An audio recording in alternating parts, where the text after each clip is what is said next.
Hi everyone, welcome to the Earth Science Regions Review podcast series created by the Hommocks Middle School Earth Science Department.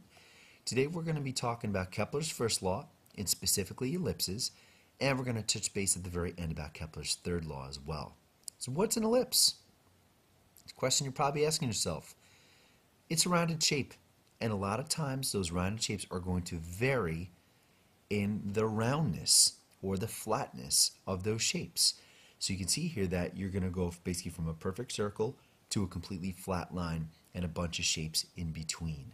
Okay, so that's essentially what an ellipse is going to be. Now we're going to talk about a little bit later in terms of how round or how flat some of these shapes can be and how we can determine that mathematically.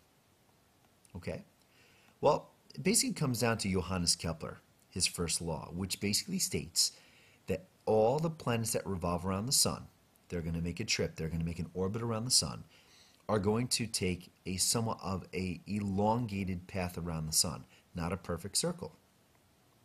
Much like what you see in this animation here.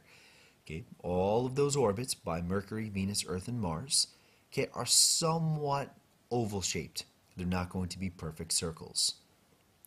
You can see here as well, you can see that the Earth is traveling around the sun.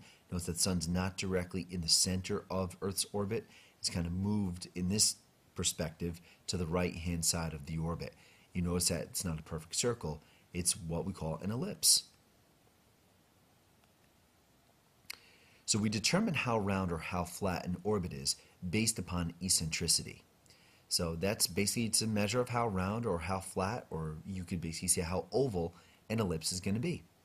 Now mathematically, when you do this, your eccentricity is going to be somewhere between 0 and 1.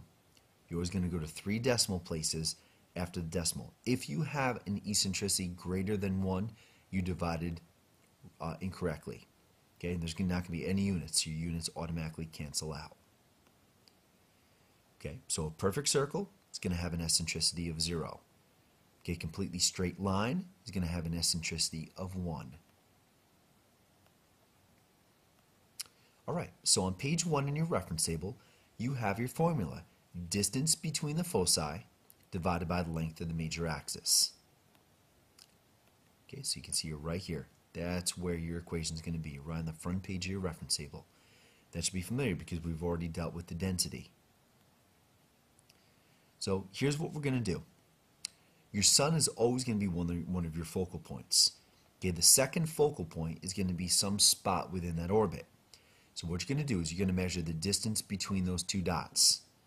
Then you're going to divide that by the length of the major axis, which is going to be the line, the imaginary line, A and B, that's going to go through the widest part of the ellipse through those points. So that is going to be your major axis. So here's a quick example. Okay, and I had already stated that the sun's one of your focal points. So XY is 2 million miles. Distance between A and B is 10 million miles.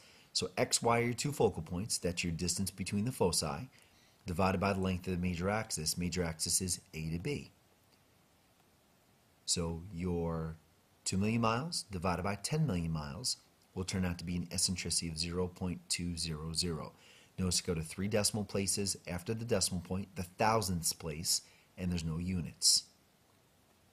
Now, coming back again to your page 15 in the reference table, your solar system data, you can see that there is a column for eccentricity of orbits. You see that for the most part, all of your orbits are relatively round.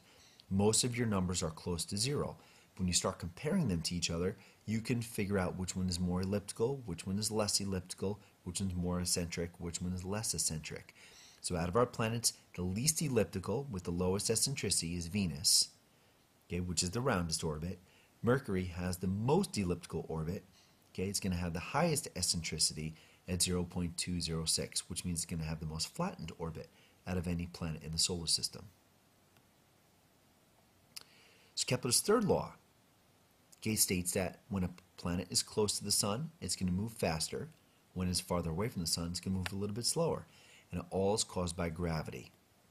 Okay, gravity is going to be based upon 2 factors: the size of the object and the distance between the 2 objects. So in this case, you see Earth and the sun. Okay, you can see on the left-hand side of the orbit, we're a little bit farther away. That's our summertime. Okay, as Earth travels around here, you'll see that that's where our weakest gravity is going to be. That's where our slowest velocity will be. As we travel 6 months later to our wintertime position, that's where our strongest gravity is going to be. That's where our highest velocity is going to be. Okay, velocity is just another word for speed. Okay, thanks a lot.